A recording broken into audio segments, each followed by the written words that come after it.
Hi guys! So I got a couple questions about potentially doing a Remus makeup tutorial, and that's what I'm doing. So first I'm starting out with a natural beige midnight cream base.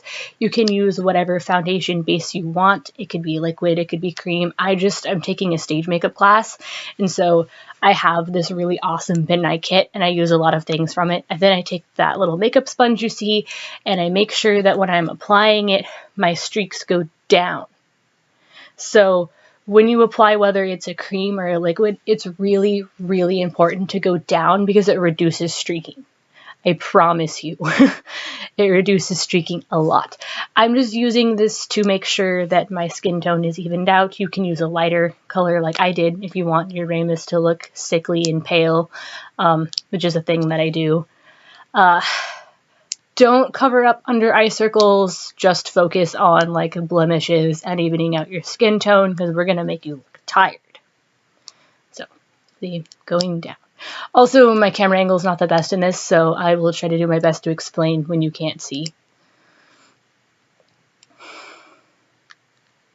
Alright, so next I'm taking a foundation powder, like just my basic foundation powder that I would use every day, and a fluffy brush as well as the little poof sponge whatever that came with it, just to set that before I add some more different powders on my face. This part is not actually sped up, I'm just doing that really fast.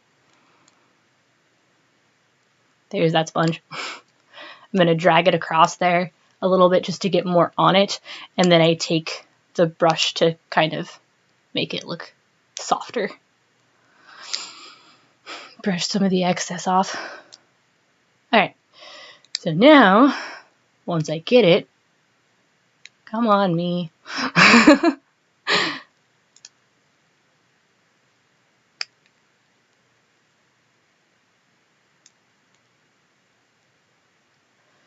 Pushing my hair out of the way. Make sure your hair is not in the way it's made. Alright, so I'm taking a smaller fluffy brush and a dark bronzer, and then, as you'll see in a second, a dark brown eyeshadow, and I'm going to use that to contour my face. I'm mixing the two because I like to have a really dark shadows.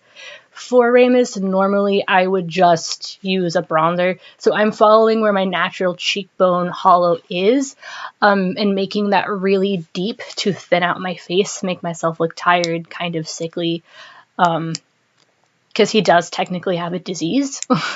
So I'm doing that on both of my cheekbones. Also, the light in here is really bright. I use a heat lamp because it helps make the cream makeups easier to use. Also, it helps for certain lightings. I will periodically turn it off so that I can see what it looks like in darker lightings, because that washes out color. And a lot of times when I'm recording things, I'm actually in a darker place than my bathroom. So here I go, I turn it off. I'm just trying to make sure that it doesn't look too dark. Alright, then turn it back on. Alright, now that I've done my cheekbones, I have decided that it's a little bit around my mouth too much. It's a little too dark there, and so I'm just taking that foundation powder and lightening it up. Alright, I'm taking that bronzer. Once again, this is not a fancy makeup brush. This is literally just a paintbrush. You can use whatever, or an eyeshadow brush. And then I'm taking that dark brown eyeshadow again and putting it on the shadows of where my nose would be, down my nose, just to make it look a little thinner. I like Remus with a thin face, obviously, if you couldn't tell. I'm also taking it to the inner corners of my eye. I like to have the inner corners of my eye really dark here because it makes it look like that depression is darker. Shadows are really important with this character. I am then taking that medium fluffy brush again to my temples with the bronzer and a little bit of that eyeshadow, basically just contouring wherever there's a depression. Like I said, shadows are really important. Okay, so again, with the eyeshadow, I'm taking that with the paintbrush, and I'm going across my inner corners again, because I wanted it darker, and then I will take it across my upper brow bone, below my eyebrow, and on my eyelid, all around my socket. I want, however, my eyelid and that inner corner to be darker than the rest of it, as well as right below my eye, where the bag of my eye is. I want under eye circles for this. The rest of it should be lighter. It should basically just look like sunken eyes. This part takes a long time because you have to know how to blend areas well. This takes a lot of practice. Try to be really careful. Don't go too dark or it'll be really, really obvious. This is why I use brown and no blacks.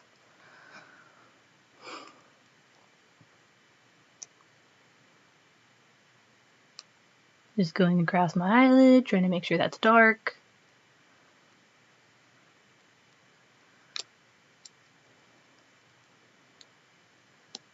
Sorry that you can't see that well. The camera angle wasn't as good as I thought it was. I'm taking that bronzer again just to lighten up other places. And you see I'm going right under my eye. So wherever your eye socket is, you can always take your finger and feel with the rest of your eye, with where your eye is and where your eye socket is, just to shadow out that eye socket as much as you possibly can without making it look unrealistic.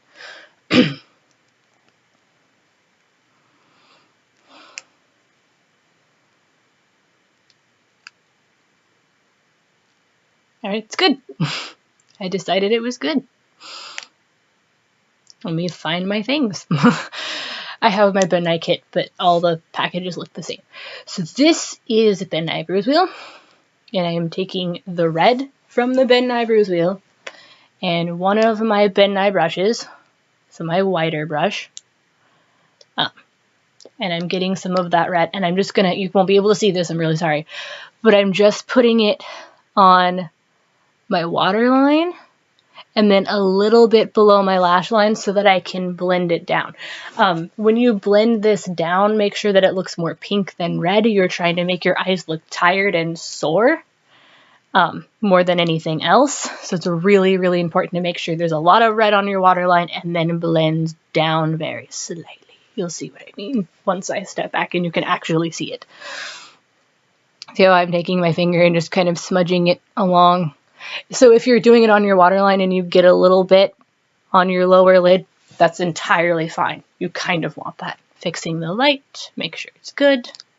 Turn it back on. Continuing to put some on my waterline because I didn't like that there wasn't enough. I make ridiculous faces, as you will see.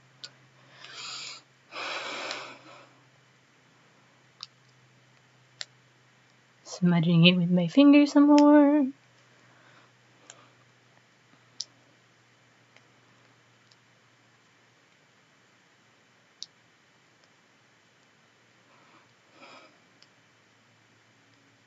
See how it looks a little pink right there, but not super bad?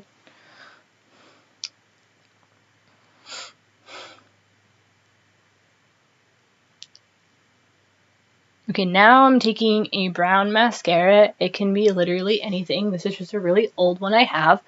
And like I said, you won't be able to see. I did that with my finger so you can tell where I was going to put it. I'm putting this along my eyebrows. I don't usually do my eyebrows because I naturally have pretty thin, nice eyebrows. But because I'm going to be Remus, I like to have a bushy, darker eyebrows. So I'm just taking that mascara and using it to darken my eyebrows. I will also use this mascara on my eyelashes, but that's later.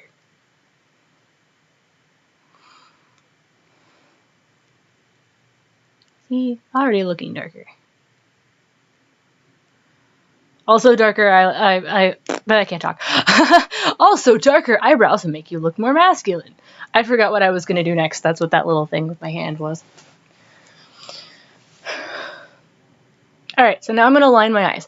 And I'm really sorry that I turn around. You can't really see me do this because I like to get really close so I can see what I'm doing. But I assume you guys know how to do eyeliner. Literally all I'm doing is just doing my top lid and then very, very small part way on my bottom, not even halfway, just to create kind of a carrot so that it connects. And I'm not putting any on my waterline because I already put the red on my waterline and I want my eyes to look sore. I'm just lining them so that you can see my eyes better. Alright, now that I'm done with my eyes, I'm taking that mascara and I'm putting it on my top lashes and then right where the eyeliner is on my bottom lashes. Not anywhere else, just where that little line on my bottom eyelid is. Also, make sure your eyeliner is not too thick. You're not a girl. Not a girl or a punk rock boy. Alright, so now I'm messing with my hair. I do my hair for Remus. You don't have to. This is entirely your thing. I'm doing latex first because what I'm going to do is when I put the latex on, I'm going to let it dry and then do my hair. So I'm putting some on the bridge of my nose.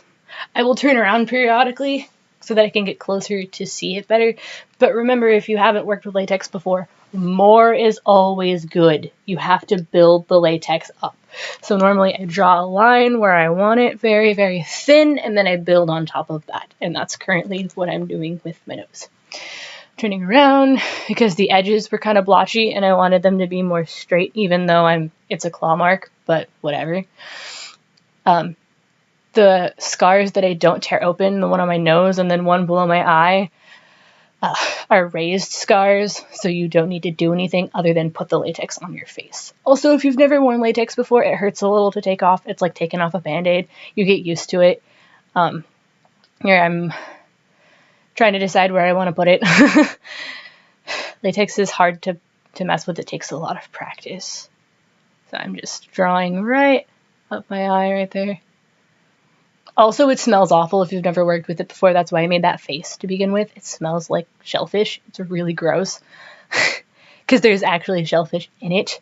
So if you put it by your eye or on your nose like I did just now, it smells really bad. Your eyes will water like you would not believe. Now I'm doing the claw mark down my face. So I'm drawing that where I want it and then building on it again. I will tear this one open because I like this to look more torn open. Fun fact about scars, they only tear open when you've damaged like a fat layer. So anywhere where it like indents, if you have an indented scar, that's because a big chunk was taken out of your face. The other ones only raised because they weren't affected. So I want this to look like his face was like really clawed right here. But we'll tear that open later, and I'll explain that. Rigid collodion also works really well for indented scars. I just don't have any. You can use nose and scar wax for scars. It's really hard to mess with, though. It gets sticky, it gets on your fingers, you have to use spirit gum. It takes a really long time. It looks really good, but it takes a long time, and I don't have the patience, so I'm just using latex. You can use whatever.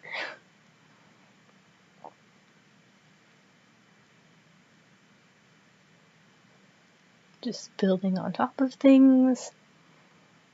Alright, now because I have to wait for that to dry, and FYI, I wait a little bit too long on the claw mark where I want to tear it open, but I'll get to that soon. I'm now doing my hair. You can do your hair, you can do a wig, it's whatever. Basically, I just take my comb, and I comb it where I want it, and then once I have it where I want it, I take the gel that I showed in the beginning. It's really good stuff. I don't even know what it's called right now, but that's why I showed the camera. So I'll use that and dab it in places and then just comb it into the rest of my hair and use it to stick down certain spots. So now that I have my hair where I want it, I'm taking a little bit on my finger, just kind of dabbing it and combing it in. See?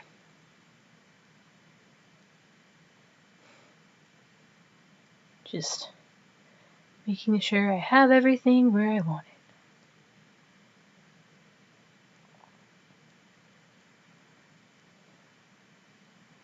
There's this spot on my hair, there's this one strand that doesn't like to stay there, so I'm putting a ton right there just to try to get it to gel to the rest of my head, because if I don't, it won't stay. I also like to fluff up the front a little, so that it's not entirely flat. I do kind of a floof thing with it. I don't know what to call it. Alright. So here, I'm taking a straight kind of sharp edge, I'll show it to you in a moment, to tear open the one on my face, and then my camera cuts out. Hi guys. So at this point, my camera died. Also, I started to work with the latex on my face, and you couldn't see it anyway. So I'm just going to explain what I did and what you missed. Alright, so I was watching this over, and I realized that I forgot to mention something. So earlier, I said that I waited a little bit too long on the latex on my face, and I wasn't kidding. So if you let it dry too much, when you try to tear it open, unless you're cutting it, it tries to tear off your face. Like, not your face off, but I mean, like, it starts to, like, come off. And that's not what you want. You just want it to kind of tear open. And so normally I wait for it to dry, not completely, so that it's still kind of wet, and then I carve the indent with that sharp edge that I'm going to talk about in a moment, so that it has the line in the middle, and then the rest can kind of dry around it and look like it's skin that was pulled and built up. What I did still worked, but some of the edges kind of came off, so I had to add some more latex to it, which isn't a big deal. It just takes practice to know when to mess with it and when to not. So I took that edge that I was probably just talking about and started to tear it open on the latex that was on my face, just to try to make it look like it had been indented, like the skin had been torn away. And then I took a brown cream color from Ben Nye from my bruise wheel, and I put that inside the hollow. And that's basically all I did. I did that, and then I took the lighter eyeshadow that was in the palette that I was using for like the dark brown eyeshadow, the bronzer I was using, that light one that was closer to my skin color. I took that and I dabbed that along all the latex, including the one that was torn open, the one on my nose, and the one up here, just to flatten it out and make it look more scar-like. Now, normally in person, I would put like pinks around the edges to make it look more raised and more sore and that kind of thing. But because I was just on camera the night I did this, I didn't need to do all of those extra details. So if you're doing it for a cosplay in person, I would highly recommend taking some like pink. I have pinks from a contour wheel by Ben Nye. That's a cream color that I went around and would normally use.